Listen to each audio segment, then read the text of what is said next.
In today's video, I am going to teach you how to view all participants in Google Meet. To begin, look at the meeting window on your screen.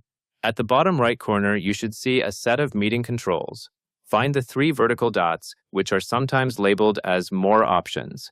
Click those 3 vertical dots to open the menu. Once the menu opens, take a moment to look through the options. In that menu, select Change Layout. Click Change Layout when you see it, and give your screen a second to update so the next choices appear. Next, you will want to choose the Tiled Layout option. In the Layout settings, look for Tiled. When you select Tiled, Google Meet will display participants in a grid format, rather than focusing on just one person at a time. Click on Tiled so the grid view is activated. After you switch to Tiled Layout, you may notice that a slider appears on your screen. Use the slider to increase or decrease the number of tiles.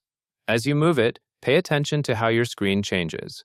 When you increase the number of tiles, each participant tile becomes smaller, but you can fit more people on the screen at the same time. When you decrease the number of tiles, each video tile becomes larger, but fewer participants will fit in view. That covers everything you need to know.